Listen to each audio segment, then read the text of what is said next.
Good morning students. तो कल हमने किया था साइक्लोट्रॉन और आपको मैंने कहा था कि ये कंप्लीट करके आप मुझे भेजेंगे, लेकिन किसी ने सेंड नहीं किया है मुझे। तो आप साइक्लोट्रॉन को और force between two parallel conductors carrying current वाला है ना, वो दोनों आर्टिकल्स फाइनल करो क्योंकि बहुत इम्पॉर्टेंट है। ओके, आज हम नेक्स्ट करने जा रहे हैं torque acting on a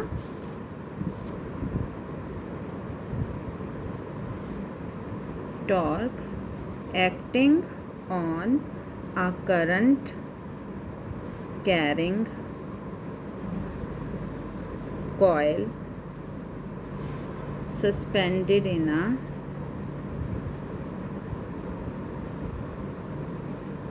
uniform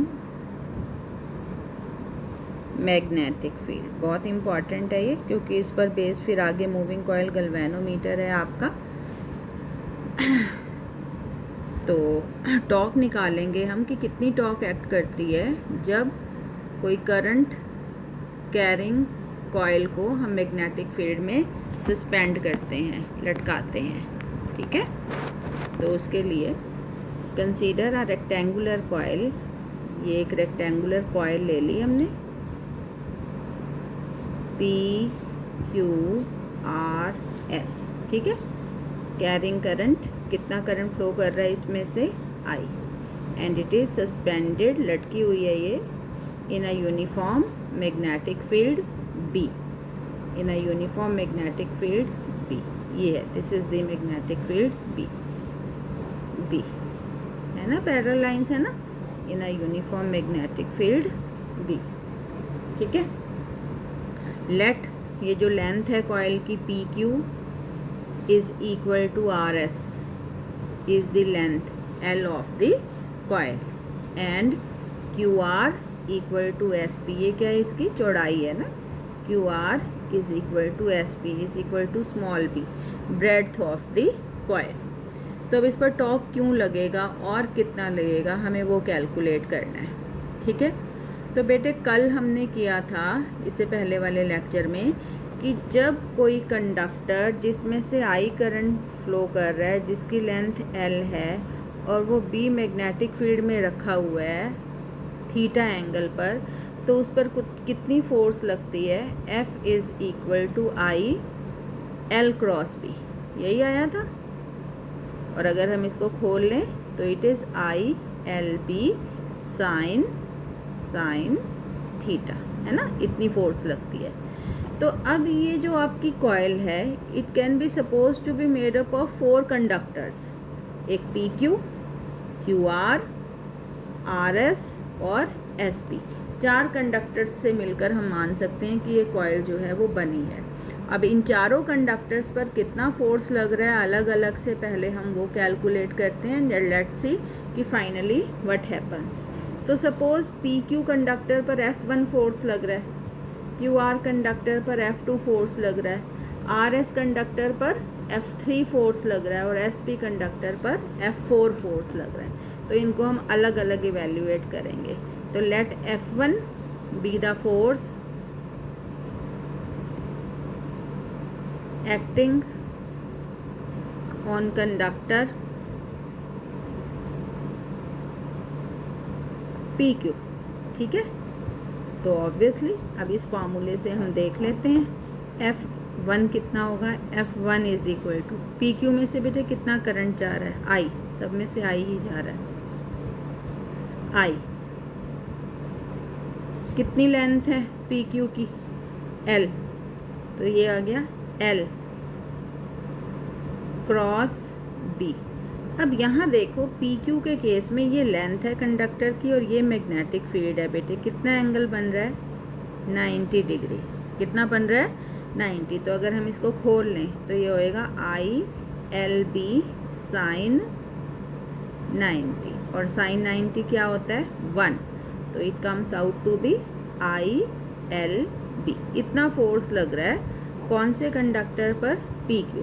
और डायरेक्शन क्या है इसकी, कैसे देंगे direction, Fleming's left hand rule. याद है आपको कि ये जो है सेंटर फिंगर करंट की डायरेक्शन में नीचे करो, मैग्नेटिक फील्ड इस डायरेक्शन में, तो ये जो अंगूठा आ रहा है ये ऊपर की तरफ आ रहा है, तो F1 की जो डायरेक्शन है वो परपेंडिकुलर और अपवर्ड आएगी। This is F1। तो direction of F1 is perpendicular and upward, perpendicular to the plane of paper and upward। तो ये तो निकल गया आपका F1। अब इस पर जो फोर्स लग रही है उसको हमने क्या कहा था, F2। अब हम QR पर देखेंगे कितनी फोर्स लग रही है। तो late F2 is the force acting on QR। कौन से कंडक्टर पर, QR। तो ये हो जाएगा F2, कितना करंट जा रहा है I, लेकिन इसकी जो लंबाई है वो क्या है, B है। तो यहाँ L जो हम लंबाई की जगह रखेंगे वो क्या रखेंगे, इसकी ब्रेड्थ रखेंगे B क्रॉस B। अब बेटा यहाँ देखो, ये इसकी लंबाई है B, ब्रेड्थ है इसकी, और ये मैग्नेटिक फील्ड है। सपोज इनमें कितना एंगल बन रहा है, थीटा। मतलब theta is the angle which the plane of the coil makes with magnetic field। theta is the angle which plane of the coil makes with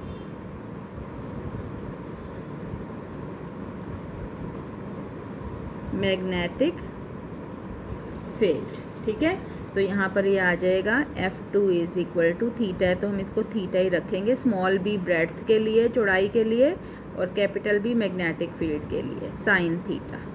और फ्लेमिंग्स लेफ्ट हैंड रूल के according अगर आप direction निकालेंगे force की तो वो आएगी in the plane of the paper and downward. ठीक है, मैंने तुम्हें उस दिन कहा था कि तुम कोई यूट्यूब से वीडियो देख लेना ये फ्लेमिंग्स लेफ्ट हैंड रूल की, कि तुम्हें एक्चुअली आ जाए। मैं तुम्हें समझा रही हूँ पर इतना क्लैरिटी इधर आ नहीं रही है इस वाली में। ठीक है, तो ये हो गया F2 is in the plane of paper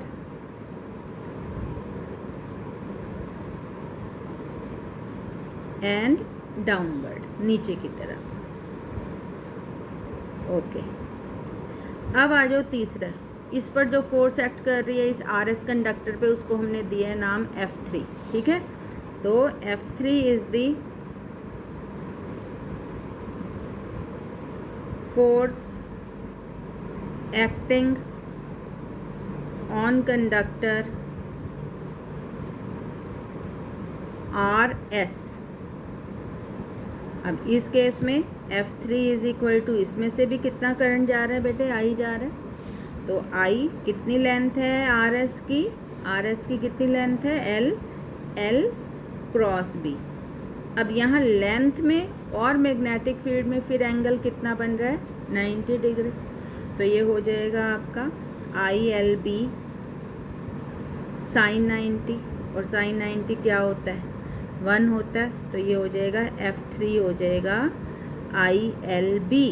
जितना F1 आया था देखो, F1 भी इतना ही आया था। और डायरेक्शन क्या आएगी इसकी, इसकी डायरेक्शन आएगी F3 की परपेंडिकुलर एंड डाउनवर्ड, नीचे की तरफ। ये तो ऊपर की तरफ लग रहा था और ये लगेगा नीचे की तरफ according to Fleming's left hand rule. ठीक है, परपेंडिकुलर एंड डाउनवर्ड। ठीक है, अब रह गया SP कंडक्टर। इस पर निकाल लेते हैं कितनी आएगी फोर्स। तो let F4 is the force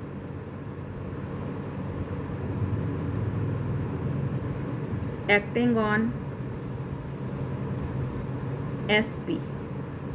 तो अब इस पर जो फोर्स एक्ट कर रही है उसके लिए हम क्या करेंगे, F4 इज इक्वल टू, कितना करंट जा रहा है इसमें से भी, I जा रहा है। ब्रेड्थ कितनी है इसकी, लंबाई कितनी है, B क्रॉस B। लेकिन अब जो एंगल है बेटे, इसकी लेंथ हम इस तरफ ले रहे हैं और मैग्नेटिक फील्ड इस तरफ है। अगर ये एंगल बचा थीटा तो बाकी कितना बचा, ये कितना बचा, 180 माइनस थीटा। तो it is IBB sine 180 minus theta. क्योंकि लेंथ के साथ देखना है कितना एंगल बन रहा है। और साइन 180 माइनस थीटा क्या होता है बेटे, sine theta, IBB sine theta. ये देखो उतना ही आ रहा है जितना F2 आया था। और डायरेक्शन आएगी इसकी in the plane of the paper and upward. ये F4 है आपकी, in the plane of paper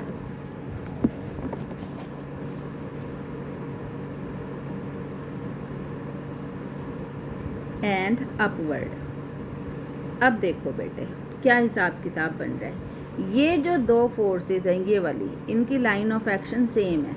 जितनी फोर्स से हम इसको नीचे की तरफ खींच रहे हैं उतनी ही फोर्स इस पर ऊपर की तरफ लग रही है। तो ये दोनों फोर्स एक दूसरे को क्या कर देंगी, कैंसिल। तो F2 and F4 cancels each other.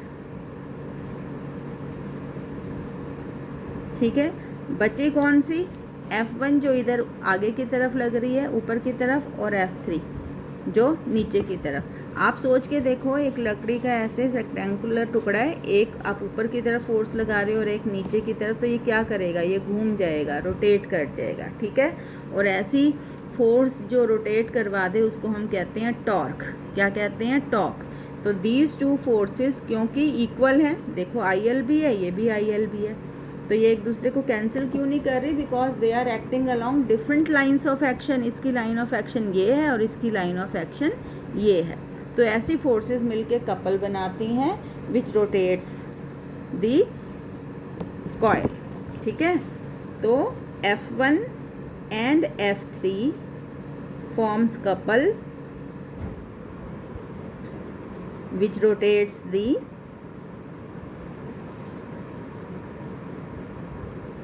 Coil. तो देयरफॉर टॉर्क जो उत्पन्न होगा, टॉर्क निकालना है हमें, देयरफॉर टॉर्क प्रोड्यूस्ड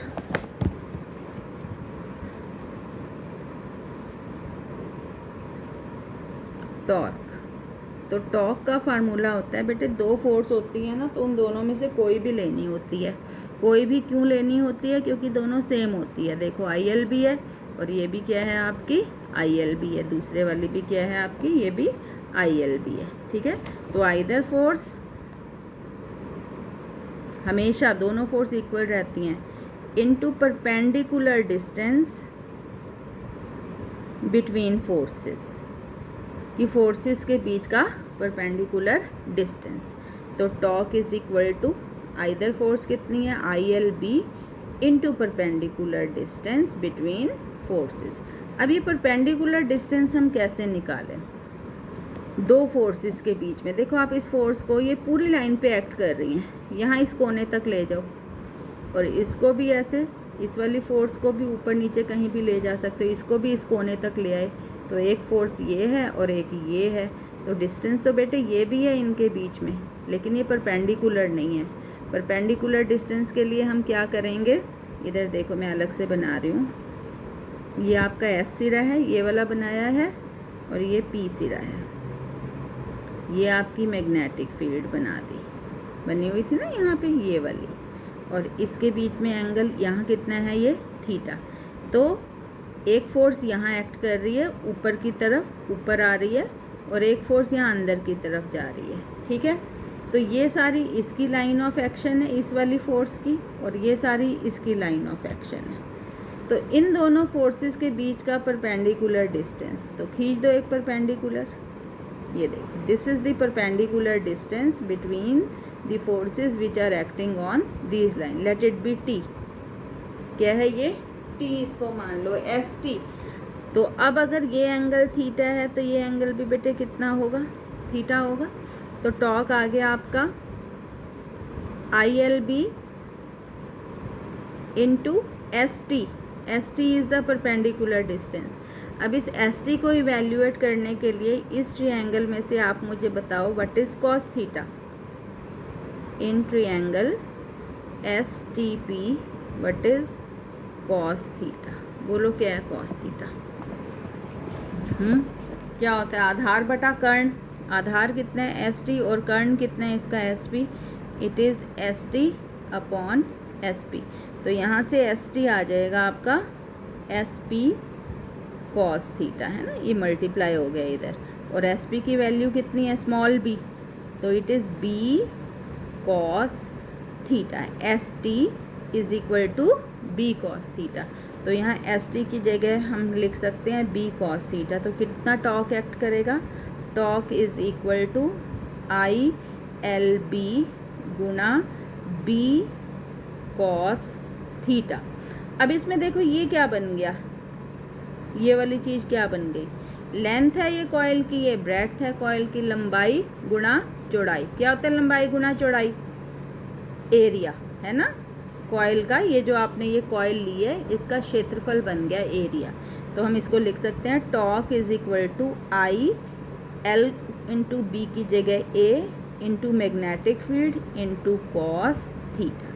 तो इतना टॉर्क एक्ट करता है जब कोई कॉइल जिसका एरिया ए है, जिसमें से आई करंट जा रहा है, उसको हम बी मैग्नेटिक फील्ड में लटकाते हैं such that plane of coil magnetic field के साथ कितना एंगल बना रहा है, थीटा। क्लियर है बेटे।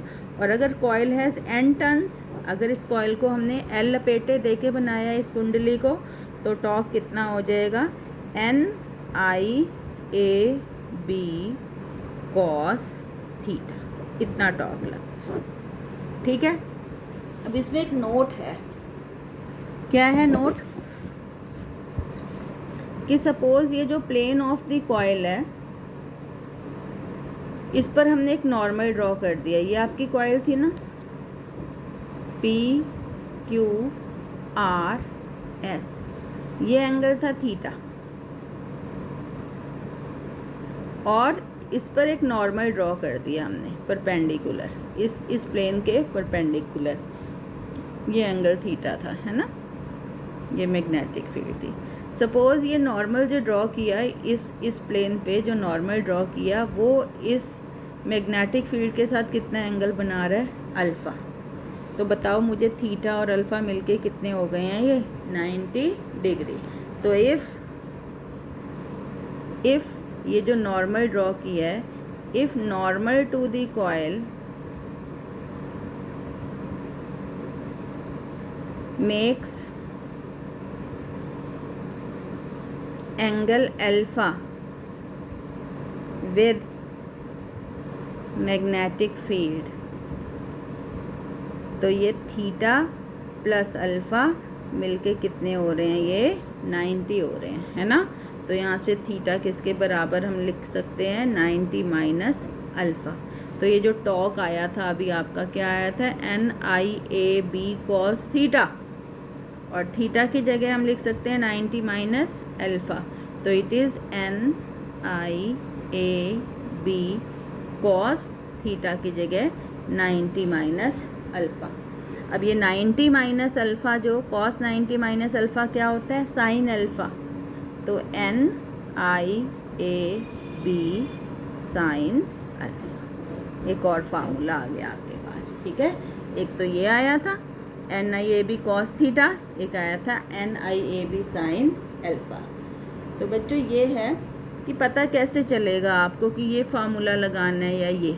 अब अगर न्यूमेरिकल में लिखा हुआ हो कि plane of the coil makes 30 degree angle with magnetic field, तो मतलब वो कॉस थीटा लेना है, ये प्लेन ऑफ द एंगल है ना। और अगर लिखा हो normal to the coil makes angle 30 degree, तो वो फिर अल्फ़ा दिया हुआ है। प्लेन अगर शब्द आ जाए तो उसको कॉस लेना है, और अगर नॉर्मल शब्द आ जाए तो फिर उसको क्या लेना है, उसको साइन लेना है। मैं आज आपको ये दो न्यूमेरिकल्स दूंगी, अपने आप जज करना कि वो कॉस दिया हुआ है या साइन। फिर बता रही हूँ, अगर भाषा में plane of coil and magnetic field के बीच का एंगल दिया हुआ है तो मतलब आपको कॉस थीटा लेना है।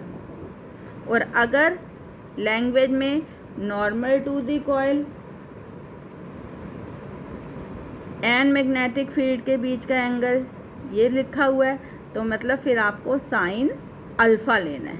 ठीक है, 30 डिग्री तो आपको पता चल जाएगा, एंगल तो आपको पता चल जाएगा अभी 30 डिग्री है, लेकिन कॉस 30 लेना है या साइन 30 लेना है, वो इस भाषा को देख के आपने अनुमान लगाना है। क्लियर है। मैं दूंगी आज न्यूमेरिकल, तो आप मुझे बताना, ठीक। अब इसमें एक नोट और है बेटे, टॉक आया है NIAB साइन अल्फा। ये जो NIA है, इसको हम नेक्स्ट चैप्टर में करेंगे, ये कहलाती है मैग्नेटिक डाइपोल मोमेंट। क्या कहलाती है? Magnetic dipole moment. पहले भी लिखी थी ये हमने एक जगह, M, capital M, magnetic dipole moment.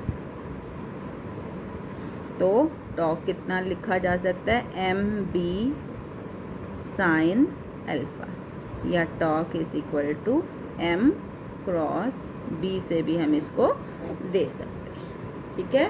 तो ये बहुत इम्पॉर्टेंट है कि कितना टॉर्क एक्ट करता है जब हम किसी कॉइल को मैग्नेटिक फील्ड में लटकाते हैं। और ये जो आपकी नेक्स्ट डिवाइस हम करेंगे, मूविंग कॉइल गैल्वेनोमीटर, वो सारी इसी पर बेस्ड है कि जब हम किसी कॉइल को मैग्नेटिक फील्ड में लटकाते हैं तो उसके ऊपर क्या एक्ट करता है? टॉर्क। तो आज के लिए मैं आपको 2 न्यूमेरिकल्स दे रही हूँ, आप जज करके अपने आप करना है कि किस में साइन और किस में कॉस लगाओगे, ठीक है। तो question 1, a 50 turn coil, N लेना ना, तो कितना है? 50 टन कॉइल कैरिंग, कितना ले ले current? 5 ampere current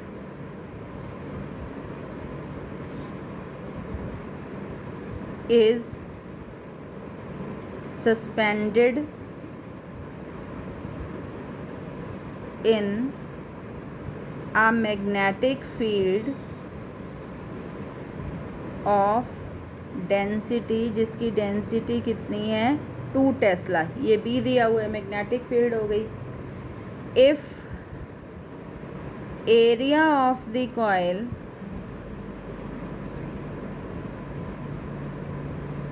is 2 centimetre square है एरिया, इसको बदलोगे आप मीटर स्क्वायर में, यहाँ भी TDS है। And normal to the coil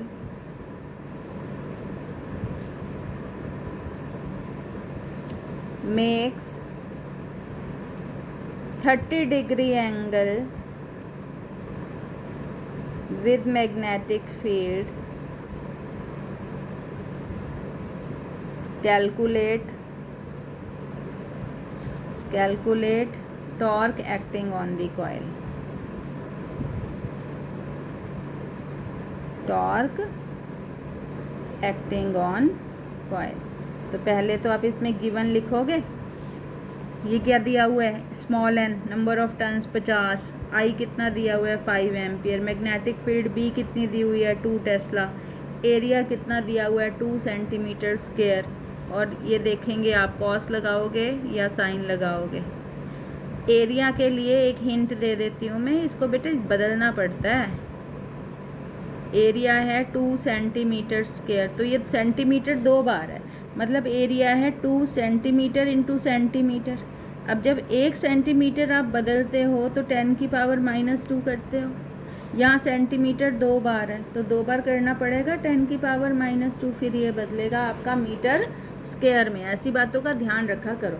suppose volume दिया होता है यहाँ पे 2 सेंटीमीटर क्यूब, और उसको मीटर क्यूब में करना होता है, फिर आप कितनी बार बदलते? 3 बार बदलते, 10 की पावर -2, 10 की पावर -2, 10 की पावर -2। क्लियर है? अब एक और दे रही हूँ numerical, 100 turn coil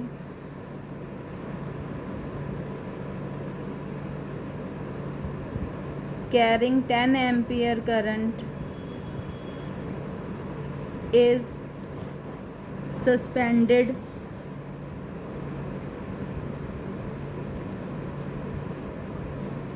in a magnetic field of density 5 Tesla।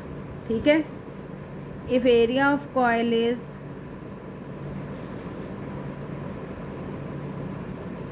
5 centimeter square and normal to coil and plane of the coil, and plane of coil makes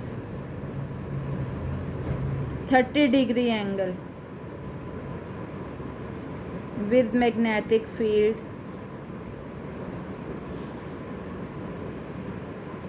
calculate torque. ठीक है, दोनों सवाल करके आप मुझे दिखाएंगे सब बच्चे। देखो किस में आप कॉस थीटा वाला लगाओगे और किस में आप साइन थीटा वाला लगाओगे। दो फार्मूले हैं हमारे पास, एक ये है एक ये है, और आपको बता भी दिया। ठीक है, तो ये अच्छे से करना है। और कल फिर हम करेंगे मूविंग कॉइल गैल्वेनोमीटर, जो इस पर बेस्ड है। ठीक है, अच्छा ऐसे करो, अब आप ना अपने होमवर्क की जो पिक है वो सेंड किया करो मुझे लिख के। ठीक है, रजिस्टर जितने भी लिखे हैं, और उसको पूरा करो। Okay, thank you.